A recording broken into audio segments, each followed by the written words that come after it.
Congress high command big message. Siddu ಬೆನ್ನಿಗೆ 136 ಬಲ, BJP finish. ಕರ್ನಾಟಕದಲ್ಲಿ ಮೋದಿ ವೇವ್ಗೆ ಫುಲ್ ಸ್ಟಾಪ್. ಒಂದು ಮೆಸೇಜ್, ಒಂದೇ ಒಂದು ಬಿಗ್ ಮೆಸೇಜ್. ಕಾಂಗ್ರೆಸ್ ಹೈಕಮಾಂಡ್ ರಾಜ್ಯ ಕಾಂಗ್ರೆಸ್ಗೆ ಆ ಒಂದು ಬಿಗ್ ಮೆಸೇಜ್ ಕೊಟ್ಟಿದೆ. ಆ ಒಂದು ಬಿಗ್ ಮೆಸೇಜ್ ರಾಜ್ಯ ಬಿಜೆಪಿ ಬುಡವನ್ನೇ ಗಡಗಡ ಅಲುಗಾಡಿಸಲಿದೆ. ಆ ಒಂದು ಮೆಸೇಜ್ ಬಿಜೆಪಿ ಜಂಗ ಬಲವನ್ನೇ ಉಡುಗಿಸಿ ಬಿಟ್ಟಿದೆ. ಆ ಒಂದು ಮೆಸೇಜ್ ನಿಂದಾಗಿ ಸಿಎಂ ಸಿದ್ದರಾಮಯ್ಯ ಬೆನ್ನಿಗೆ 136 ಬಲ ಬರಲಿದೆ. ಮುಂದಿನ ಲೋಕಸಭಾ ಚುನಾವಣೆಯಲ್ಲಿ ಮೋದಿ ಅಮಿತ್ ಶಾ ಬಂದು ಏನೇ ಪ್ರಚಾರ ನಡೆಸಿದ್ರು, ಏನೇ ರೋಡ್ ಶೋಗಳನ್ನ ಮಾಡಿದ್ರು ವರ್ಕೌಟ್ ಆಗಲ್ಲ.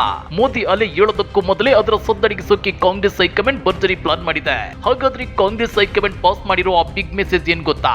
ಅದನ್ನ ಡೀಟೇಲ್ ಆಗಿ ತೋರಿಸ್ತೇವೆ. ಆದ್ರೆ ಅದಕ್ಕಿಂತ ಮೊದಲು ಹಲೋ ಕನ್ನಡ ಯೂಟ್ಯೂಬ್ ಚಾನಲ್ ಅನ್ನು ಸಬ್ಸ್ಕ್ರೈಬ್ ಮಾಡ್ಕೊಳ್ಳಿ. ಹಾಗೇನೇ ಪಕ್ಕದಲ್ಲಿರೋ ಬೆಲ್ ಬಟನ್ ಅನ್ನು ಪ್ರೆಸ್ ಮಾಡಿ. ಚುನಾವಣೆ ಅಂದ್ರೆ ತಂತ್ರ, ರಣತಂತ್ರ, ಪ್ರತಿತಂತ್ರ ಮತ್ತು ಕುತಂತ್ರಗಳು ಇರಲೇಬೇಕು. ಹೀಗಾಗಿ ಈಗಾಗಲೇ ರಾಜ್ಯ ಬಿಜೆಪಿ ನಾಯಕರು ಲೋಕಸಭಾ ಚುನಾವಣೆಗೆ ಸಜ್ಜಾಗಿದ್ದು, ಕಾಂಗ್ರೆಸ್ ಪಕ್ಷವನ್ನ ಹಿಂದೂ ವಿರೋಧಿ, ಶ್ರೀರಾಮನ ವಿರೋಧಿ, ಇವರು ಮುಸ್ಲಿಂ ಪರ ಅಂತ ಬಿಂಬಿಸಲು ಹೊರಟಿದ್ದಾರೆ.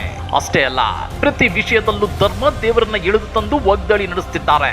ಅದರಲ್ಲೂ Anantkumar Hegde, Basanagouda Patil Yatnal, Basavaraj Bommai, BY Vijayendra, R Ashok, CT Ravi, Pratap Simha, ಹೀಗೆ ಸಾಲು ಸಾಲು ನಾಯಕರು ದಿನ ಬಾಯಿ ಬಿಟ್ರೆ ಅವರ ಬಾಯಿಯಿಂದ ಬರ್ತಾ ಇರೋದು ದೇವರು, ಧರ್ಮ, ಹಿಂದೂಸ್ತಾನ ಮತ್ತು ಪಾಕಿಸ್ತಾನದ ವಿಷಯಗಳೇ.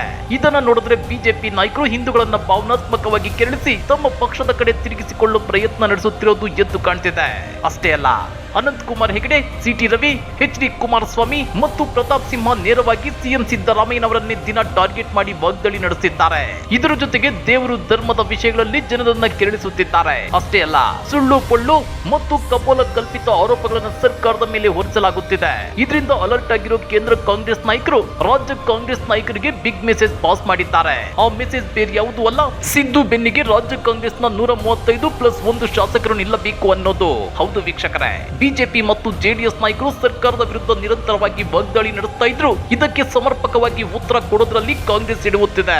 ಇದನ್ನು ಗಮನಿಸಿರೋ ಕಾಂಗ್ರೆಸ್ ಹೈಕಮಾಂಡ್ ನಾಯಕರು ಸಿಎಂ ಸಿದ್ದರಾಮಯ್ಯ ಮತ್ತು ಡಿಸಿಎಂ ಡಿಕೆಶಿ ಬೆಂಬಲಕ್ಕೆ ಸಚಿವರು ಮತ್ತು ಶಾಸಕರು ಯಾಕೆ ಮುಂದೆ ಬರುತ್ತಿಲ್ಲ ಅಂತೇಳಿ ಪ್ರಶ್ನೆ ಮಾಡಿ ವಾರ್ನಿಂಗ್ ಕೊಟ್ಟಿದೆ.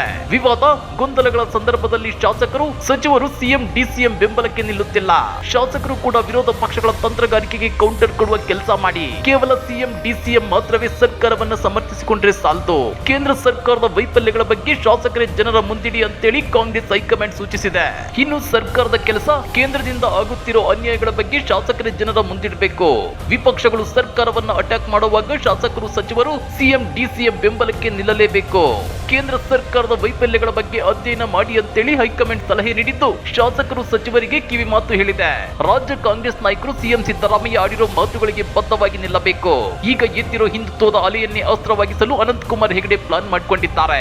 ನಾಳೆ ಹಳಿಯಾಳ, ಜೋಯಿಡಾ, ದಾಂಡೇಲಿ 3 ತಾಲೂಕುಗಳ ಕಾರ್ಯಕರ್ತರ ಜೊತೆ ಹೆಗಡೆ ಸಭೆ ನಡೆಸಲು ನಿರ್ಧರಿಸಿದ್ದಾರೆ. ನಾಡಿದ್ದು ಬೆಳಗಾವಿ ಜಿಲ್ಲೆಯ ಕಿತ್ತೂರು, ಖಾನಾಪುರ ತಾಲೂಕಿಗೆ ಭೇಟಿ ನೀಡಿ ಕಾರ್ಯಕರ್ತರ ಸಭೆ ನಡೆಸಲು ಮುಂದಾಗಿದ್ದಾರೆ. ಹೀಗಾಗಿ ಹುಸಿ ಹಿಂದುತ್ವ, ದೇವರು, ಧರ್ಮದ ವಿಚಾರದಲ್ಲಿ ರಾಜಕಾರಣ ಮಾಡಲು ಯತ್ನಿಸುತ್ತಿರುವ ಬಿಜೆಪಿಗರ ವಿರುದ್ಧ ರಾಜ್ಯದ 136 ಕಾಂಗ್ರೆಸ್ ಶಾಸಕರು ದನಿ ಎತ್ತಿದ್ದೇ ಆದ್ರೆ ಬಿಜೆಪಿಗರ ಸುಳ್ಳು, ಪೊಳ್ಳು ಮತ್ತು ಹುಸಿ ಹಿಂದುತ್ವದ ಅಸ್ತ್ರ ಮಣ್ಣು ಪಾಲಾಗಲಿದೆ. ಕಾಂಗ್ರೆಸ್ ನಾಯಕರು ಮತ್ತು ಶಾಸಕರು ಸರ್ವಧರ್ಮಗಳನ್ನು ಸಮಾನತೆಯಿಂದ ಕಾಣುತ್ತಿದ್ದಾರೆ.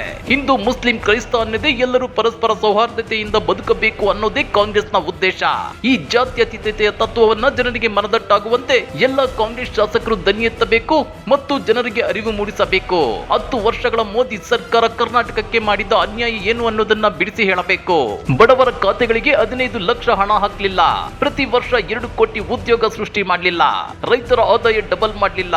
ಹೀಗೆ ಸಾಲು ಸಾಲು ಹುಸಿ ಭರವಸೆಗಳ ಮಧ್ಯೆ ಅಚ್ಚೇದಿ ನಾಯಕ ಅಂತ ಹೇಳ್ತಾನೆ ಅಗತ್ಯ ವಸ್ತುಗಳ ಬೆಲೆಗಳನ್ನ ಗಗನಕ್ಕೇರಿಸಿದೆ ಕೇಂದ್ರ ಸರ್ಕಾರ ಅನ್ನೋದನ್ನ ಜನರಿಗೆ ಮನವರಿಕೆ ಮಾಡಿಕೊಡ್ಬೇಕು.